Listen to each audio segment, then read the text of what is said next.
Bueno, bienvenido Alfredo Zayat. Ahí escuchábamos las declaraciones de Patricia Bullrich diciendo: Argentina, bajo nuestro gobierno, no va a entrar a los BRICS. Hace un rato en esta misma mesa decíamos, no te pedían tanto.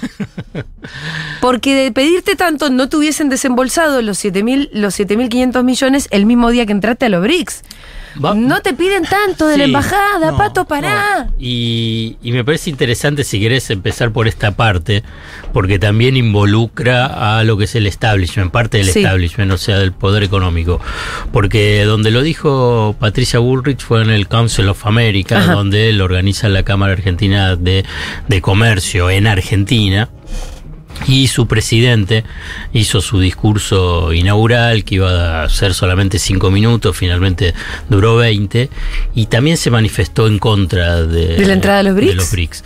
Y lo que muestra es, para decirlo en una forma suave y con respeto, ¿no?, un nivel de ignorancia mayúsculo. Sí, mucho respeto. Pero porque es desconocer qué es lo que está pasando en el mundo, y es una prueba más que en general no se lo menciona tanto, pero uno de los graves problemas de la Argentina y de las crisis recurrentes es la debilidad de las élites. Debilidad mental, decís vos. La debilidad. No, pero de verdad hay una debilidad que son muy presos de sus propios dogmas, ¿no? Y la imposibilidad de ser más creativos, de pensar más pragmáticamente, de entender cómo son las novedades en el mundo. Es una pasión por la ignorancia que tienen. Bueno. Porque yo no digo que no puedan ser de derecha, que quieran estar más identificados con Estados Unidos que con China, que hasta incluso yo te digo, la verdad, yo me siento más identificado con el mundo occidental que con el mundo oriental, porque vivo en el mundo occidental. Sí. Pero eso no implica que no puedas observar qué es lo que está pasando en el mundo en función a tus propios intereses. Entonces ahí hay algo que yo digo una y otra vez, las élites, el poder económico lo va repitiendo.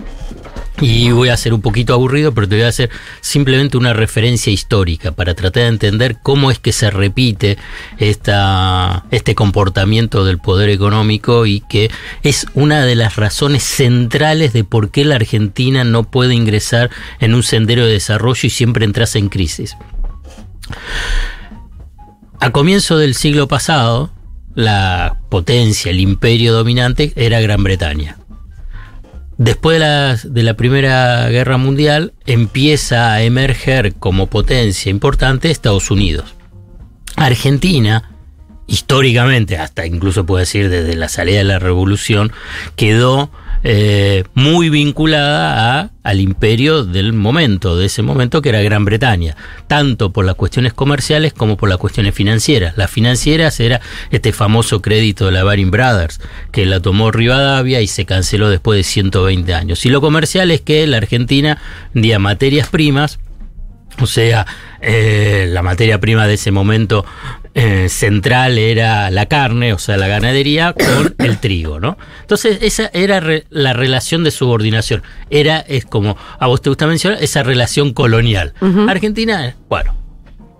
Pero ya empezaba a haber una potencia, ya te estoy hablando de 1930, una potencia en ascenso, fuerte en ascenso, que era Estados Unidos. En ese momento, la moneda dominante, el libre esterlina, el oro. Bueno, ¿qué es lo que hizo la élite? ¿Qué hizo, digamos, lo que era el poder económico? En ese momento, el poder económico dominante era los ganaderos.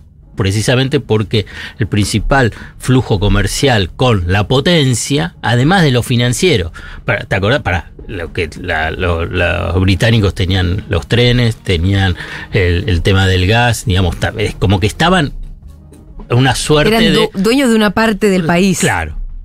Ahí es donde entró Scalabrini Ortiz a decir, si son dueños de los trenes, no hay que... Bueno, por eso. Entonces, digamos, para darte una idea, bueno, entonces, ¿pero qué es lo que pasaba en ese momento? Inglaterra ya empezaba a ser un imperio bajando, en decadencia. Sí. Eso no significa que deja de ser potencia. Gran Bretaña sigue siendo... Pero menos imperial. Claro.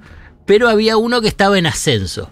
¿Con quién te tenés que aliar? Digamos, o con quién, digamos, en última instancia no tenés que jugar con los dos. Bueno, era esa idea, también con Estados Unidos. En 1933, y aquí viene esta referencia, pero que a mí me parece muy importante para tratar de entender lo que vamos a hablar ahora del tema de los BRICS y el Fondo Monetario Internacional. Que están ligadísimos. Es fabuloso que haya sido en el mismo momento. Sí. Bueno, vuelvo a la historia. En 1933 se Te entusiasma un poco. Sí, es lo que más me interesa. Te veo más contento que el jueves pasado, que la verdad, ¿cómo estaba Alfredo el jueves pasado? Mamá, Sí, cambió el humor. Cambió el humor. En 1933 se firma lo que se conoce en los libros de historia, el pacto Roca-Runciman, ¿no? Que eran los dos cancilleres, uno de Argentina, uno de Gran Bretaña. Para hacerlo sencillo y ya saltar a la actualidad, es privilegio a los frigoríficos británicos frente a los frigoríficos estadounidenses. Peor apuesta imposible. Eso es lo que quiero decir. Peor apuesta imposible. Porque después, ¿quiénes dominaron? Estados Unidos. Estados Unidos, llamaron los frigoríficos estadounidenses. Y vos le mojaste la oreja. Y dijiste, no, yo me quedo con Gran Bretaña. Mi imperio de siempre. Por eso. Entonces, ahí es, hoy saltamos casi 100 años y vemos que repiten lo mismo, o quieren repetir lo mismo. Se abrazan a mi imperio de siempre, que en este caso es Estados Unidos, claro, ¿no? ahora se abrazan a Estados Unidos y dicen, no China, no BRICS. Y los BRICS, a diferencia de que antes era Gran Bretaña bajando, Estados Unidos subiendo, o sea, uno era unipolar y además estaba el dólar, ahora es multipolar. Si bien China es la potencia, después tenés otros. Y por eso son los BRICS. Brasil, Rusia, India. Empecemos a observar India. No es una potencia menor. No. Digamos, ¿qué es lo que pasó ayer? Digamos, que les mojó la oreja. Son mercados todo, inmensos. ¿No? Le vendés al 1% de la población de India y le vendés un montón de gente. No es fácil llegar a la luna. Pero llegaron a la luna. Y en la zona de la luna difícil. Sí, mucho no entiendo. Nos cuesta entenderlo porque al mismo tiempo es una potencia con muchísimos millones de pobres. Sí. Que es lo que fue China hace un tiempo. Sí, por eso. Está bien, pero es una potencia. No deja de ser potencia. Entonces estábamos Brasil, Rusia, India, China y Sudáfrica. Sudáfrica ingresó recién en el 2011. Sí. Y Sudáfrica es donde se hizo esta reunión del BRICS. Y en forma simultánea estaba Sergio Massa en Estados Unidos con el Fondo Monetario Internacional, que como bien dijiste vos, finalmente salió este desembolso de $7.500 millones, después de una negociación larguísima. Y la verdad que además llena de sinsabores, entre ellos la devaluación del lunes pasado, ¿no? Porque el fondo jugó políticamente antes, después de las PASO, y sigue jugando políticamente a favor, para mí, de la oposición. Obviamente que no es explícito, no te lo dicen, pero yo me fijo en los hechos y en el comportamiento, y claramente estaba jugando a favor de la oposición y lo sigue haciendo. Pero a mí me parece extraordinario que haya sido simultáneo, porque muestra precisamente cómo el mundo está cambiando. Yo no sé si para mejor, está cambiando. En última instancia es cómo tenés que intervenir para tratar de entender que ese mundo está cambiando. Bueno, lo que se entiende es que la hegemonía ya no es absolutamente de Estados Unidos. Claro.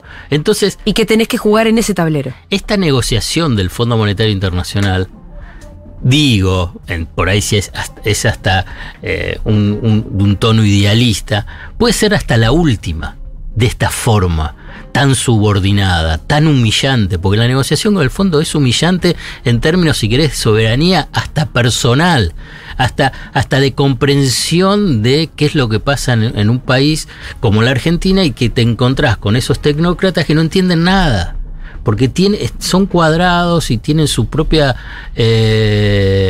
formulita, su propia receta. Si no, ¿cómo podés entender que recomienden una devaluación? No.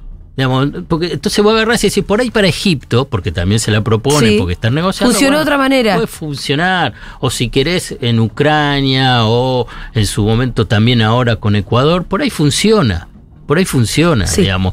Pero no para Argentina, una economía bimonetaria, con alta inflación, endeudada en dólares.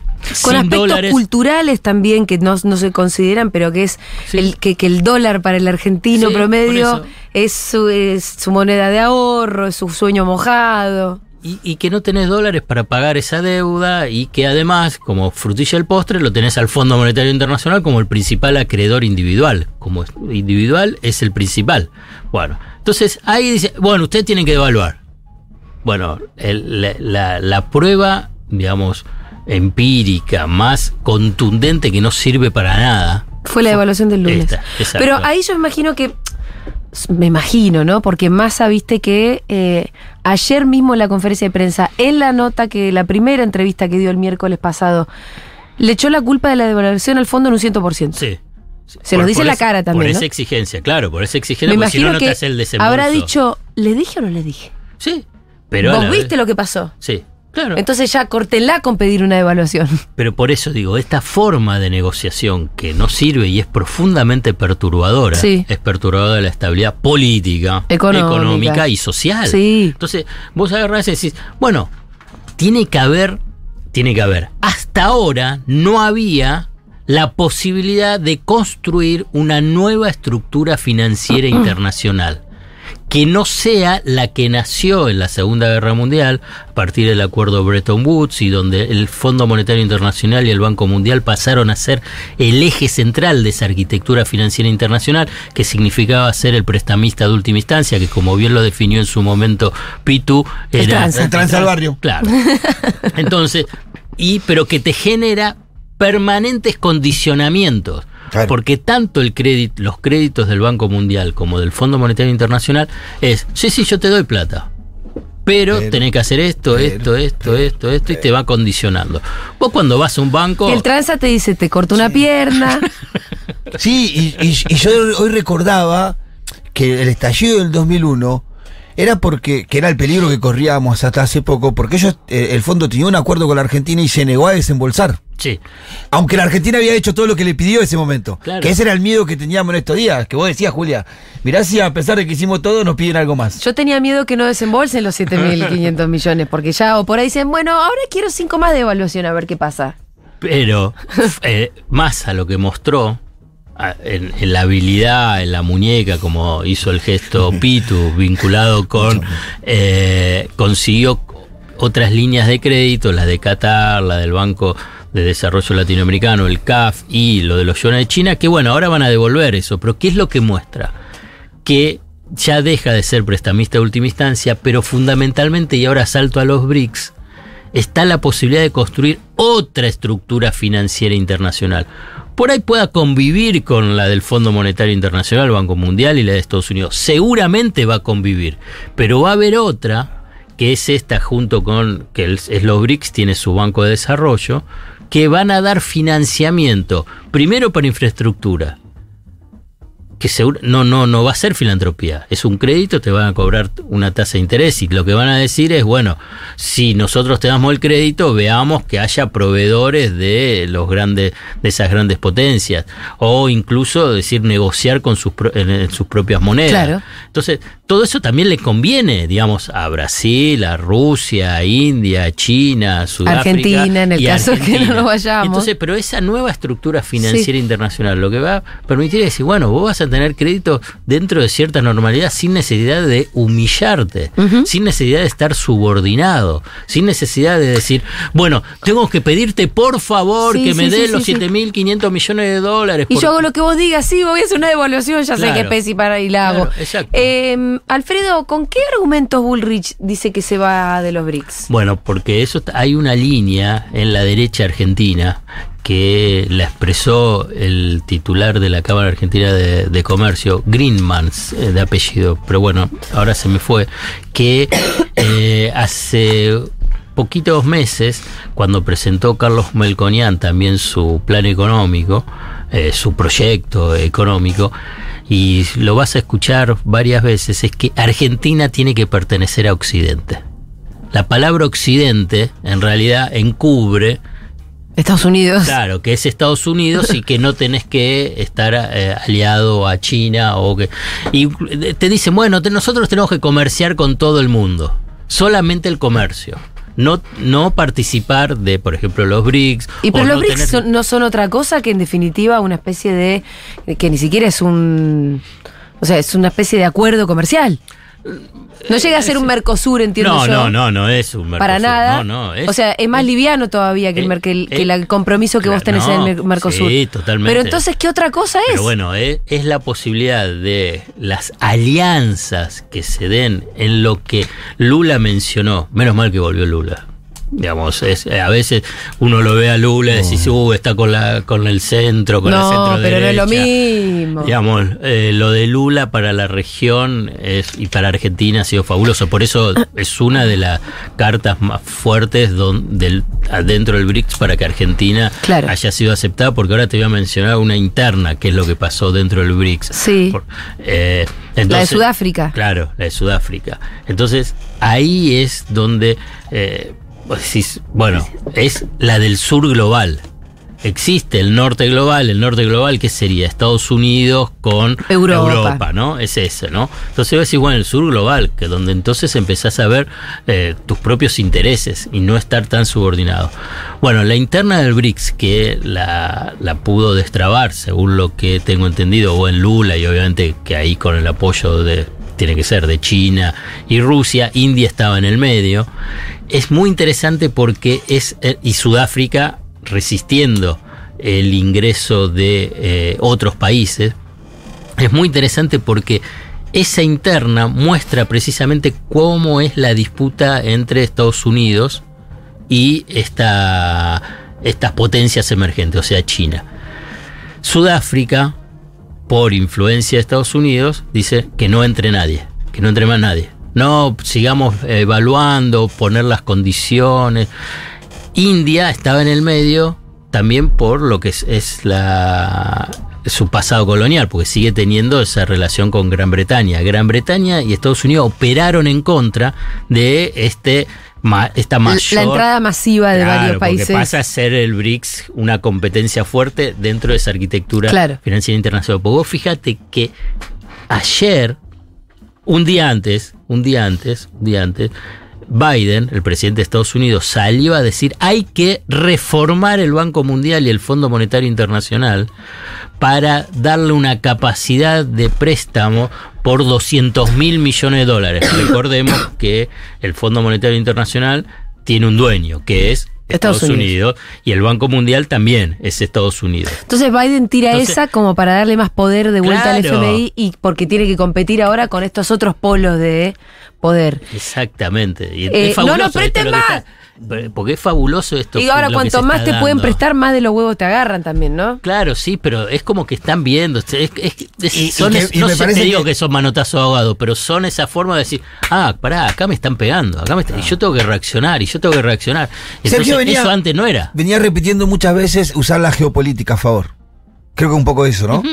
Porque lo dijo como en 4 o 5 discursos, lo dijo varias veces. Bueno, pero eso es la clave de cuando un país es soberano, o con relativa soberanía, o con estrechos márgenes de soberanía, pero algo de soberanía, que decís, bueno, a ver, ¿cómo juego dentro de este partido? Esa interna, y ahora, porque es sorprendente que no haya habido representante de Argentina, ¿no?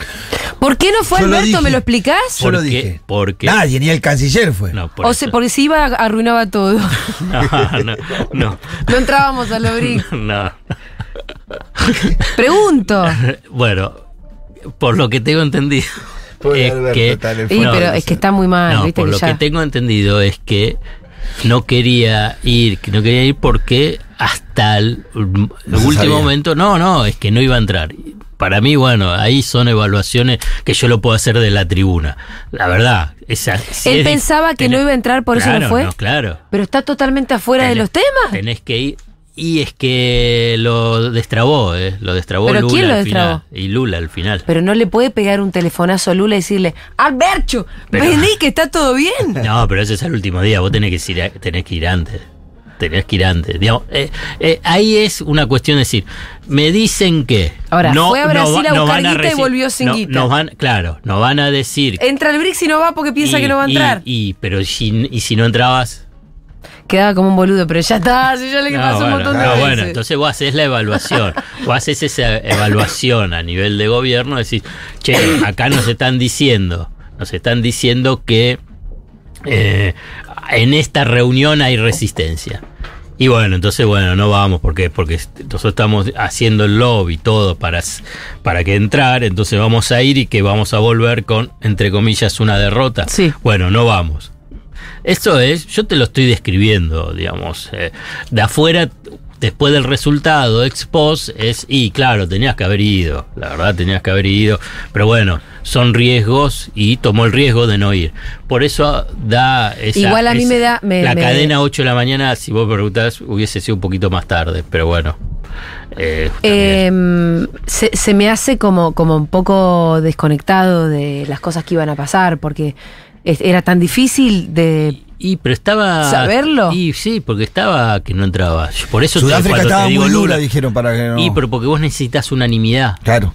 No, si Sudáfrica se hubiese puesto más dura, no entraba. Sí. Y ahí yo creo que la influencia de Lula y China... Claro. Lula y China, claro. Yo creo que habrán cambiado ahí ese tablero. Digamos, me parece que es eso fundamental. Y sobre la hora, y por eso te quiero decir. Sudáfrica habrá tenido alguna influencia de Estados Unidos e Inglaterra. Fue así. Inglaterra y Estados Unidos. Se jugaban para que no. Y claro, sí. ¿Y por qué? Porque escúchame, si claro. Claramente es como que se te está armando un competidor y cada vez más fuerte. ¿Qué es lo que vas a hacer? Es como ir a construirle a un intendente un caudillo. Así, no. Bueno, por eso. Entonces eso es el punto. Claro.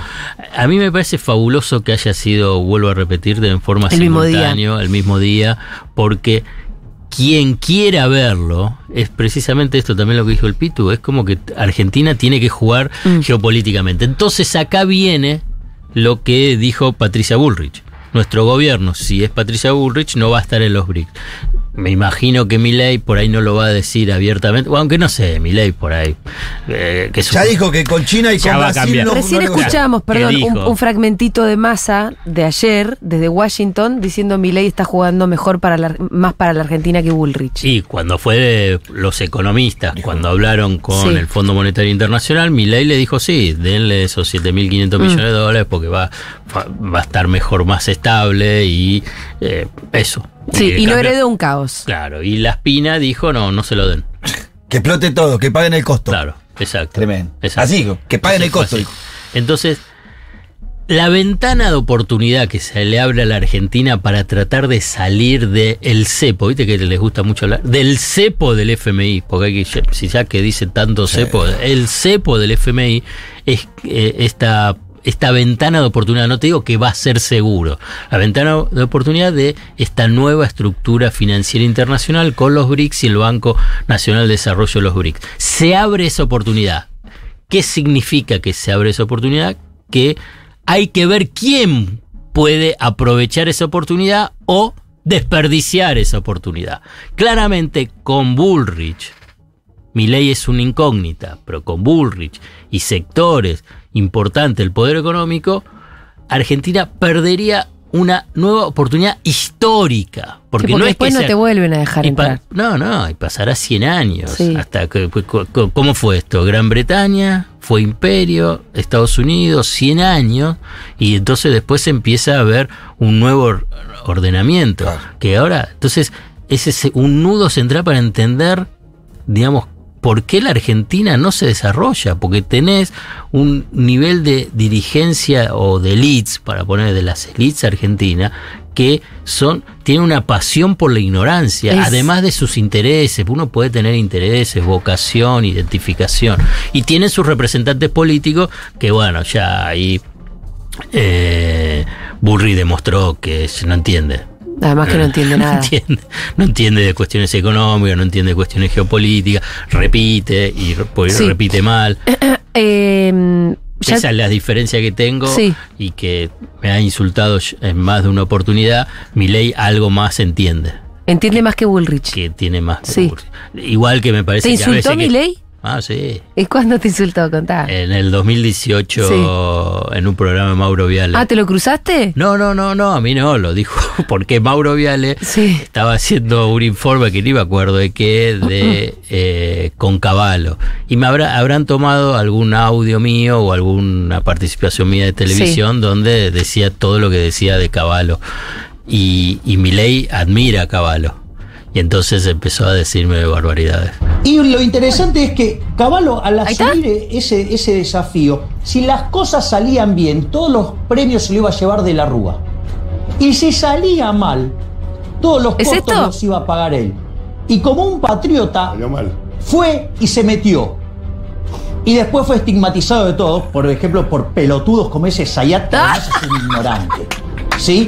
Es el que es un ignorante, es un vendehumo, es un mentiroso. Entendió lo que dijiste por la duda. Bueno, No, bueno, está bien, pero digo, o sea, hay que desenmascarar a esas personas de mierda como se ¡Uy! ¡Muy fuerte! No los Muy estoy fuerte. jugando, los estoy describiendo, pues. Gracias, Dieguito. ¡Qué rápido estuviste, Diego! Eso te gustó, ¿no? Ahí sí que sos rápido, Tenés Dieguito. todas las cartas en la manga, tenemos. Es un peligro, Dieguito. Bueno. ¡Qué fuerte! Sí, ¿Cuántos bueno, insultos? está bien. Eso fue en el 18. El Pero no es con este, 2018, igual. ¿Hace tanto que está dando vueltas, Claro, Milei? ¿Cómo nadie el lo frenó? 2018, no, pero es muy interesante el reportaje que le hizo Fantino en una parte, donde él cuenta, por eso está el tema de este Mauro Viale. Tengo tiempo para decirle algo de... Bueno, Milei era economista del grupo Corporación América De Urnequian. Urnequian. Urnequian en ese momento era dueño de medios de comunicación, por Sí. ejemplo América. Sí. Y entonces empezó a circular precisamente en el Grupo América impulso desde el grupo Urnequian. Le empezaron a dar manija a Milei. Manija. En ese 2018 hay un estudio de ejes de comunicaciones que se dedican a todo el relevamiento en los medios de comunicación para las empresas, cuántas veces son mencionadas las empresas, entonces les pagan, entonces escuchan todo lo que pasa en los medios y le dicen, bueno, quién te mencionó y cuántas veces fuiste mencionado. Bueno, hicieron un estudio sobre el ranking de cantidad de presencias y cantidad de minutos en el 2018 de los economistas. Número 1, Milei. Ujú. ¿No? Después en el 2021 hicieron el mismo estudio, pero Milei ya no porque era político, si no hubiese sido también primero. Ah, Pero bueno, yo escribí un artículo al respecto, pero porque en realidad no por Milei en su momento, sino que vos veías que, no sé, los primeros 20 economistas eran todos casi todos liberales ortodoxos. Claro, por ahí había 2 o 3 perdidos, ¿no? Eran todos ortodoxos, cómo van construyendo el sentido, Claro. ¿no? Bueno, Milei, vuelvo ahora en el reportaje, en el primer reportaje que dio después de ganar en las PASO, ser el candidato a presidente más votado, se lo dio a Fantino, ¿no? Sí, le dijo, A vos Fantino. me pusiste en primera. Claro, pero también mencionó a Mauro Viale. Ajá. Porque Mauro Viale fue en realidad el primero. Precisamente porque Mauro Viale estaba en América. Sí. El verdadero periodista de la familia Viale. Y, digo, esto es parte. Sí. Un palito para Johnny porque... Mauro le dijo que es el principal consejo que le dijo en los medios. Mirá, vos tenés, es como las peleas de boxeo. Vos apenas salís, vos tenés que golpear. Y después que se acomode todo el resto. Pero Tenés que salir con todo. Tenés que salir con todo y tenés que dar el golpe. Y así es, y así fue Milei. Si vos lo ves, es eso, permanentemente. Vos fíjate que cuando él sale, en todas, vos, si querés hagan el seguimiento, él empieza insultando, o cuando fue lo de esta chica, Sol Pérez. Sí. Vos fíjate, y él no importaba, va pegando, y ahí se fue instalando como personaje. Ese personaje daba rating, ese rating entonces son convocados por la mayoría de los medios, fue así. Digamos, Sí. los productores y los medios, con todo respeto, Llama a Milei. llaman, bueno, ¿cuál es el que mide? Porque viene y mide. Y mide, lo mismo en su momento Lilita Carrió estaba en todos lados porque Lilita medía. Sí. Entonces, bueno, nada, esa es un poquitito la historia de Milei. Yo y los estoy medios. para tomar armas por Zayad. Se meten con Zayad, pero se meten con todes. Bueno, vamos armando el ejército, porque capaz La haya que guardia. defenderte. La guardia fuerte pretoriana de- en el futuro. No, bueno, pero Alfredo. si ya, yo te digo. Nos vamos a tener que defender entre todos. Digamos, lo de Milei para cerrar este capítulo, Milei, viste que está con patillas, ¿no? Sí. ¿No? Viste que ahora se dejó las patillas. Hay un paralelismo, pero tan obsceno. ¿Con Menem? Y en cada una de las cosas... todo nos lleva de vuelta, ¿no? Fátima, sí. ¿cómo es la Flores. Iba a decir López, ni se quiere. Pero Fátima Flores. ¿A quién te haces? ¿Cómo lo asociás a Menem? Yuyito. Viste que agarraba siempre, era una cuestión que vos veías, decías, porque iba para el lado de la farándula. Entonces Sí. vos agarrás farándula, patilla. Bueno, y el programa económico también. Programa económico. Y Caballo, incluso- digamos, pero el nombre que dice, propios pero también. que dice una cosa y después va bajando y que va cambiando, digamos. Entonces, Menem subió con la revolución productiva y el salariazo, y apenas subió se abrazó a Bujibón, a Álvaro Alzogaray y a Isaac Rojas. Yo qué sé lo que es Milei. Bueno, pero no importa, eso es fue un asterisco en la columna No dijimos sobre BRICS nada y el de FMI. las medidas porque todavía no han llegado. No han llegado. Pero bueno, tienen que venir esas medidas compensadoras Sí. del Ahora, FMI. para que para vos sean capitalizables en términos políticos, Es muy difícil. ¿cuánto tiene que ser? Por eso. ¿Cómo haces para redistribuir la Ya te lo riqueza? dije. Es muy difícil. Porque con un bono Pero que algo- vos le des 60 lucas, Pero algo tiene que haber. Porque. por lo menos para movilizar un poco, mover Y no, la bueno, campaña, porque ¿no? no alcanza la plata. Digamos, ya la crisis de ingresos existe. Milei está por la crisis de ingresos, o sea, porque la plata no alcanza, porque la inflación es elevada. La inflación ya es el golpe, en agosto lo tuviste, en septiembre vas a tener un arrastre. Ahora bien, pero si no haces nada, bueno, directamente no salgas al partido. Algo tiene que hacer. Ese algo que tiene que hacer es medidas contundentes vinculadas con los ingresos. ¿Será suficiente? No sé si será suficiente, pero igualmente algo se tiene que hacer en función a simplemente de tener cierta sensibilidad frente al sufrimiento que tiene gran parte de la población cuando va al almacén o va a la farmacia o va para hacer los consumos básicos. Simplemente de gobernabilidad. Nivel de gobernabilidad, bueno, tenés que poner plata. Después, si te va bien o mal en las elecciones, bueno, será un tema, hoy yo lo veo, no te digo secundario, pero digamos, va a ser una deriva. Y aparte, lo que está buscando Massa es entrar al balotaje. Entonces es eso el Sí. juego, no. Y entonces el juego es para tratar de mantener lo propio, subir y que Milei esté más o menos digamos, que Massa saque por lo menos el 33,5%. Porque según los numerólogos, encuestadores y analistas de números electorales, si sacás el 33,5%, es muy difícil que Milei pueda Sacar el 45. El 45 para ganar. Entonces tenés balotaje. Y entonces el balotaje ya es otro partido, la verdad. Es otro. Bueno, es otro fíjate. porque ahí de verdad juega el menos peor, juegan otros temores, Bueno, juega tal vez un poco más el conservadurismo que ese ímpetu de cambio que, bueno, las paso, ay, cambio. La última oyente, Sí. donde, digamos, es un símbolo, un síntoma o símbolo de esto último. Pero si llegas al balotaje, viste que ella Claro. dudaba. Sí. Digamos, claramente Milei no le gusta, pero votó Bullrich. Sí, votó a Bullrich. Esto es lo que te quiero decir, digamos. Sí. Entonces vos agarrás, entonces hay un sector de la población que, bueno, ahí va a jugar. En el supuesto caso que llegue Massa al balotaje, nos estamos adelantando Sí. bastante, pues falta. ¿no?